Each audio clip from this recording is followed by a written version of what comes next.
कहानी की शुरुआत होती है साल 1940 में, जब आर्मी ऑफिसर जॉन को पकड़ लिया गया और उसे एक कागज पर दस्तखत करने को कहने लगे, जिसमें लिखा हुआ था कि वो एक जासूस है। और क्योंकि ये बात झूठ थी, इसीलिए जॉन ने साइन करने से मना कर दिया। तभी वो लोग जॉन की बीवी को भी ले आए, जिसे सिपाहियों ने इतना टॉर्चर किया था कि अब वो भी जॉन के जासूस होने वाली बात को कबूल रही थी। इसके बाद कई कैदियों को एक प्रिजन कैंप में भेज दिया गया। उन्हें बताया गया कि ये पूरा इलाका उनकी जेल ही है, क्योंकि वो जगह बर्फ से घिरी हुई थी। इसीलिए अगर कोई भागने की कोशिश करेगा तो जिंदा नहीं बच पाएगा। भगौड़ों के सर पर इनाम भी रखा जाता था, इसीलिए जो लोकल लोग हैं वो भी मार देंगे तुम्हें। फिर सभी कैदियों के सर मुंडवा दिए गए और रात को जब खाने का समय हुआ तो उन्हें बहुत ही कम खाना मिला। विटामिन्स की कमी की वजह से बहुत सारे आदमियों को रात को दिखना कम हो गया था। फिर स्मिथ नाम के आदमी ने गलती से थोड़ा खाना गिरा दिया। एक मजबूर कैदी तुरंत उस पर झपट पड़ा, लेकिन स्मिथ ने तुरंत पैर रखकर अपना खाना बचा लिया।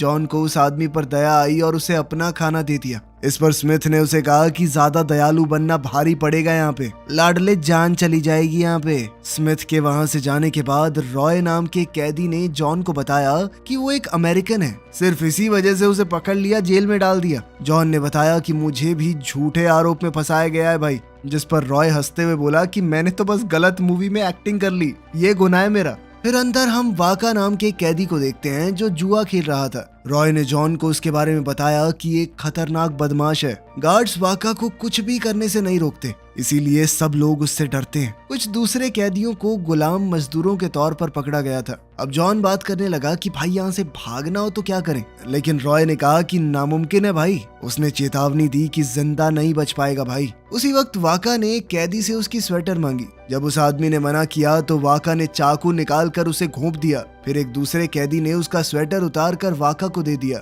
जिसे देकर उसने जुए में हारे हुए पैसे एक तरह से चुकते कर दिए।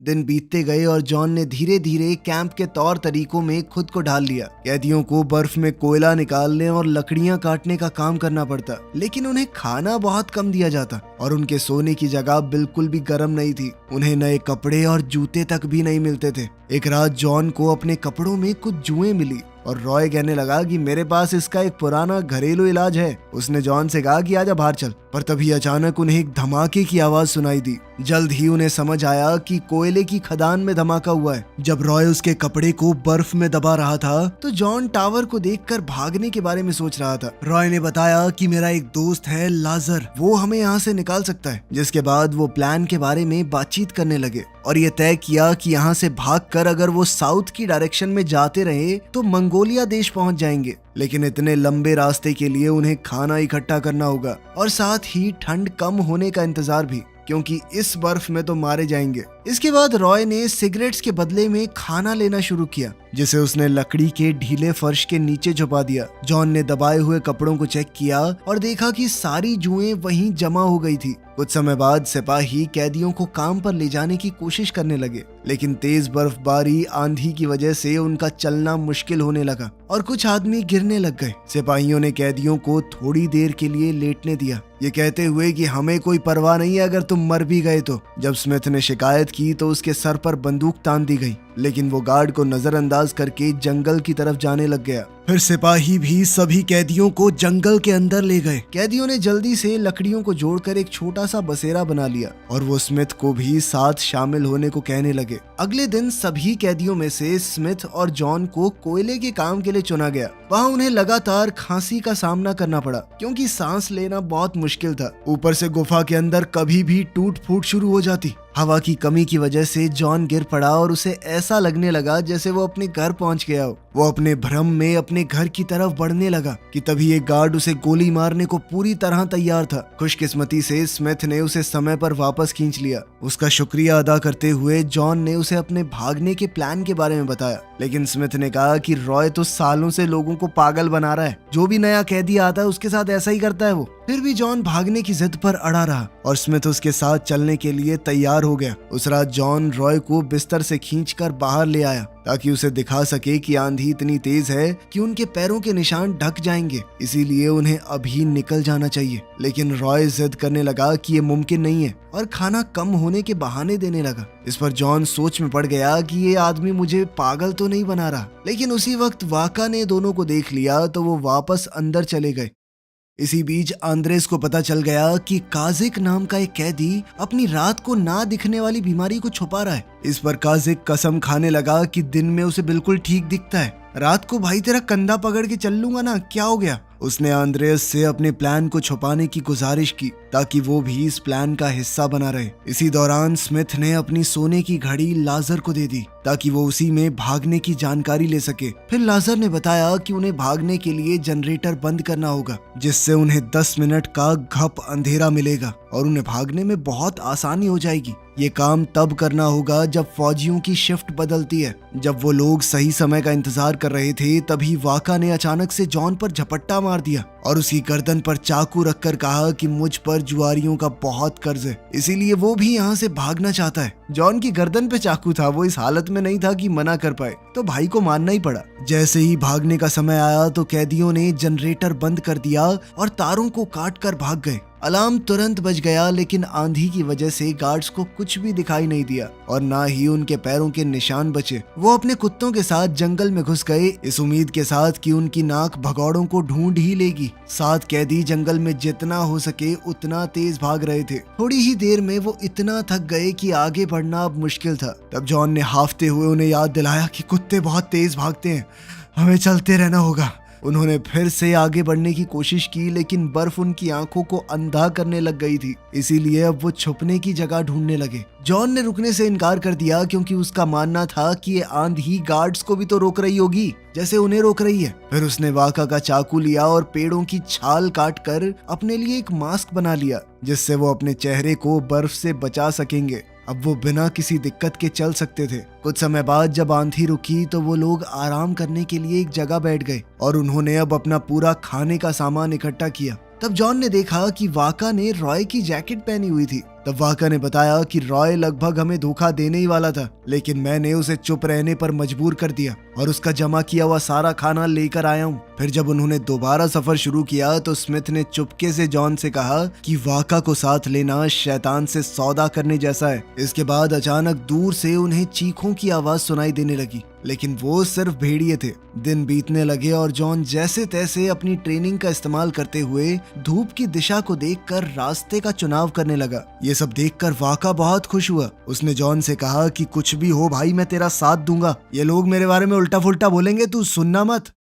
फिर अगली बार जब वो आराम करने बैठे तो जॉन समझ गया कि उन्हें पास वाली झील तक पहुंचने के लिए अभी 3 या 4 हफ्ते लगेंगे, लेकिन उनके पास सिर्फ 1 ही हफ्ते का खाना बचा है, इसीलिए उन्हें शिकार करना होगा या मछलियां पकड़नी होंगी। वाका खेतों के साथ में बसे हुए गांव को लूटना चाहता था, लेकिन बाकी सब ने इससे मना कर दिया। इसी दौरान काजिक लकड़ी ढूंढने चला गया, लेकिन फिर रात हो गई और इसीलिए उसे दिखाई देना बंद हो गया, जिसकी वजह से वो बेचारा जंगल में खो गया। वो वापसी का रास्ता ढूंढते हुए भटकने लगा, लेकिन ठंड की वजह से उसे भ्रम होने लगे। तभी उसे अपना पुराना टीचर पास खड़ा दिखाई दिया और दूर एक शहर नजर आया। उसने सोचा कि आखिरकार वो लोगों तक पहुंच ही गए, लेकिन जब दूसरे लोग उसे ढूंढने के लिए निकले तो वो ये देखकर टूट गए कि काजिक कैंप से सिर्फ कुछ मीटर दूर ही जमकर मर चुका था। उन्होंने उसे दफनाया और उसकी आत्मा की शांति के लिए प्रार्थना की। हालांकि वाका का ये कहना था कि खाने के लिए एक मुंह कम हो गया, ठीक है अपना खाना ज्यादा दिन चलेगा, लेकिन इसके बावजूद कुछ हफ्ते बाद सभी आदमी खाने के लिए बेहाल हो गए,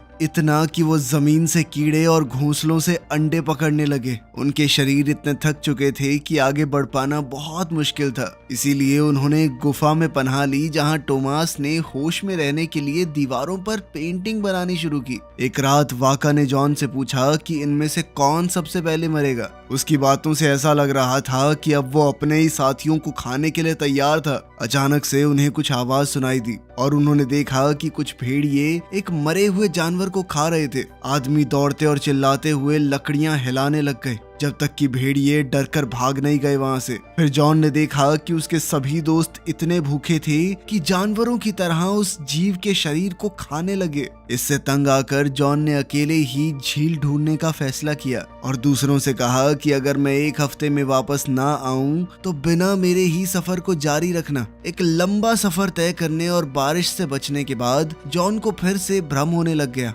लेकिन कुछ दिन बाद वो कैंप वापस आ गया और उसने बताया कि उसे झील मिल गई है। थोड़ा आराम करने के बाद जॉन सभी के साथ झील की तरफ निकल पड़ा और 3 दिन चलने के बाद वो वहां पहुंच भी गए। वहां थोड़ा ताजा होने के बाद वो बॉर्डर की तरफ बढ़ने लगे। जंगल पार करते हुए उन्हें ऐसा महसूस होने लगा कि कोई तो उनका पीछा कर रहा है। फिर उन्होंने बड़ी चालाकी से उस इंसान को घेर लिया और वाका ने तो लगभग उस पर हमला कर ही दिया था, लेकिन जॉन ने उसे ऐन मौके पर रोक दिया। वो रहस्यमयी इंसान आयरीना नाम की एक पॉलिश लड़की थी जो बेचारी खुद भी उनकी तरह कहीं से भाग कर आ रही थी और खाने और सुरक्षा के चक्कर में उनका पीछा कर रही थी। जॉन उसे साथ ले जाना चाहता था, लेकिन बाकियों ने मना कर दिया क्योंकि उनके पास इतना खाना नहीं था और वो लड़की है तो उनकी रफ्तार को भी धीमा कर देगी।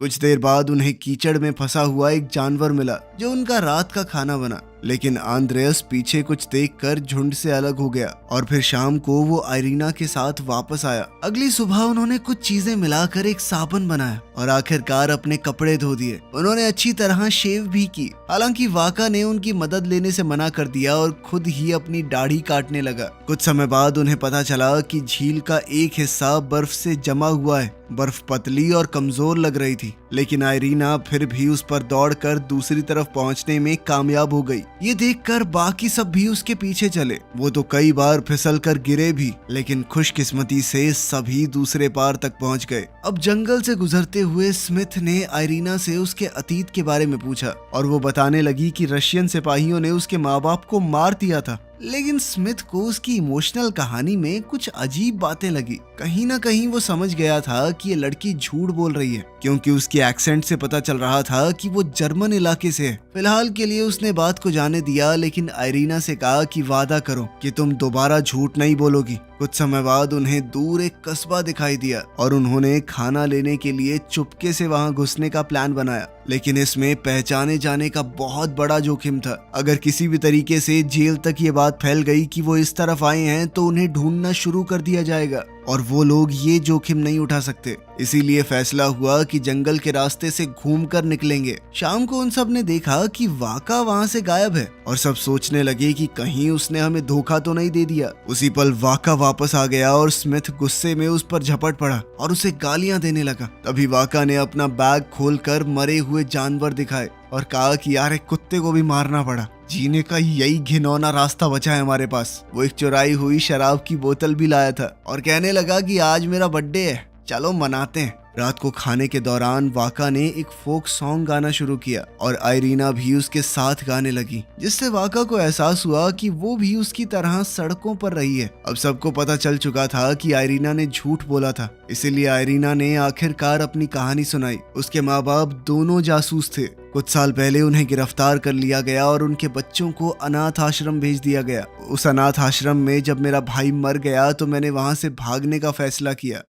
अगले दिन उन्होंने सफर जारी रखा, लेकिन रास्ते में एक जगह ऐसी आई कि वहां बहुत ज्यादा मच्छर थे, जिस वजह से उन सब के चेहरे सूजकर बिगड़ गए। जब उन्होंने कुछ लोकल लोगों को गुजरते देखा तो नोटिस किया कि मच्छर उनके ऊपर हमला नहीं कर रहे। पकड़े जाने के डर से उन्हें छुपे रहना पड़ा, लेकिन जोरोन बाहर निकलकर एक आदमी से इस बात का राज पूछने चला गया, जिसके बाद उस आदमी ने उसे एक हार पहना दिया जो मच्छरों को दूर रखता है, जिसके बाद सब शांति से अपना सफर जारी रख पाए। दिन बीतते गए और आयरीना ने एक एक करके सबसे बात की, उनकी कहानियां जानी। आंद्रेयस एक वक्त पर प्रीस्ट हुआ करता था, टोमास एक पेस्ट्री शेफ जो एक एक्टर बनना चाहता था, जोरोन एक अकाउंटेंट था जिसने एक बार नासमझी में किसी गवर्नमेंट बिल्डिंग की फोटो खींच ली, जिसके बाद उसे जासूसी के नाम पर गिरफ्तार कर लिया गया, और स्मिथ एक इंजीनियर जो काम ढूंढने के लिए रशिया आया था। जब उसे गिरफ्तार किया गया तो उसके बेटे को गोली मार दी गई। अगली बार जब वो आराम के लिए रुके तो आयरीना ने स्मिथ के पैरों के घाव अपनी स्कर्ट के कपड़े से साफ कर दिए। जल्द ही वो कुछ रेल की पटरियों तक पहुंच गए थे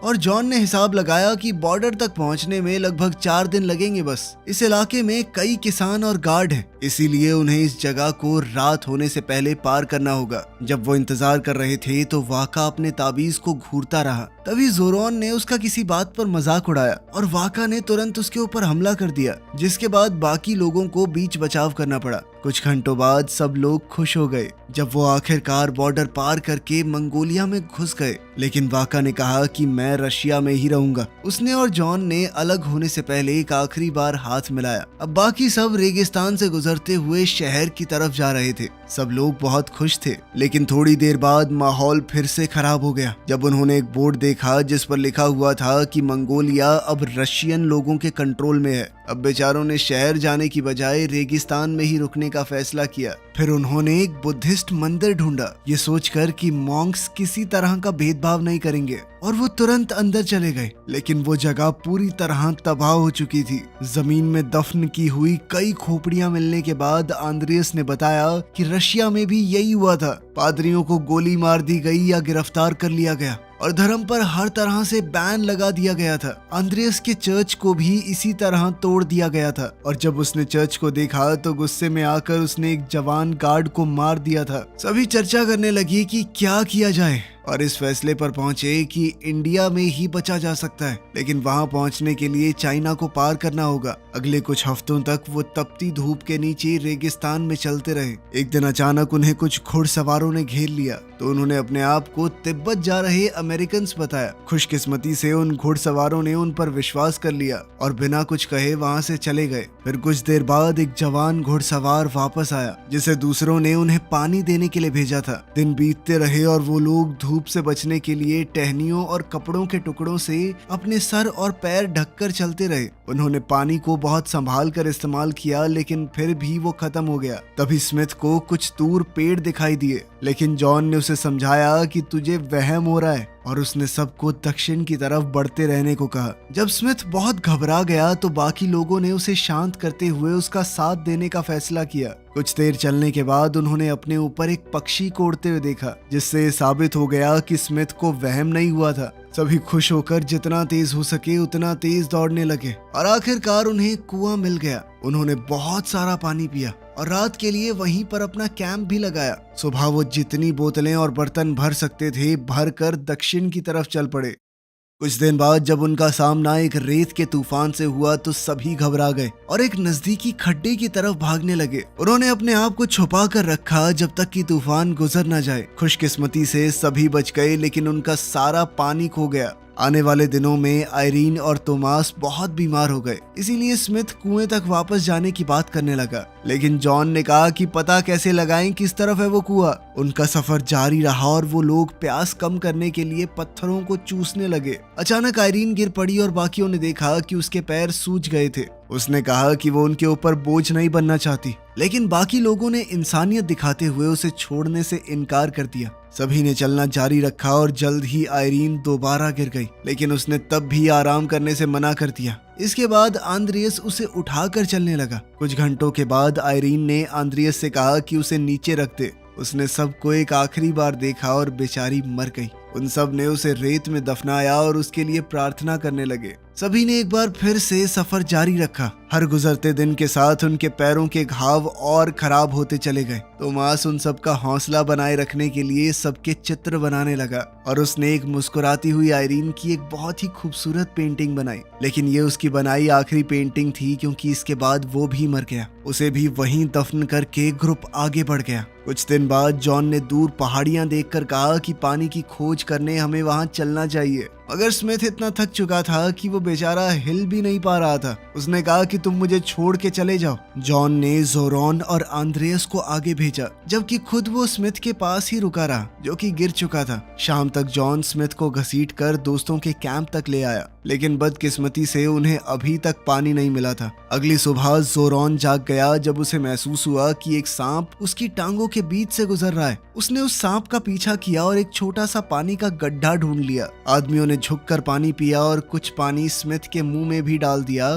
क्योंकि वो हिल भी नहीं पा रहा था। फिर उन्होंने सांप को मारकर दोपहर के खाने में पका लिया। तभी खाना खाते वक्त आंद्रियस का एक दांत गिर गया। उस रात स्मिथ ने जॉन से कहा कि मुझे छोड़कर चले जाओ, लेकिन जॉन ने कहा कि जब तक तुम जिंदा हो तुम्हें छोड़कर हम नहीं जाएंगे। बातों बातों में जॉन ने कहा कि मैं किसी भी हाल में एक बार दोबारा अपनी पत्नी को देखना चाहता हूँ। बेचारी को फौजियों ने बहुत टॉर्चर किया था। उसकी ये कहानी सीधा स्मिथ के दिल पर जाकर लगी। अगले दिन वो आगे बढ़ने के लिए उठ खड़ा हुआ और उन्हें जल्द ही एक नदी मिल गई। इससे उन्हें इतनी ताकत मिल गई कि वो लोग पहाड़ियों की तरफ बढ़ सकें और आखिरकार ग्रेट वॉल ऑफ चाइना को पार करके वो हिमालय की पहाड़ियों तक पहुंच गए। इन बर्फीली पहाड़ियों में उन्हें एक छोटा सा निशान मिला जो तिब्बत को दर्शाता था। उन बर्फीली पहाड़ियों में उन्हें एक मॉन्क मिला जिसने उन्हें बताया कि इंडिया अब पास ही है, और साथ ही वो उन्हें अपने साथ पास की बुद्धिस्ट मोनेस्ट्री में ले गया। उन्हें आखिरकार इतने लंबे समय के बाद असली खाना मिला। वहां पर मॉन्क्स के लीडर ने कहा कि इंडिया जाना चाहते हो तो थोड़ा वेट करो,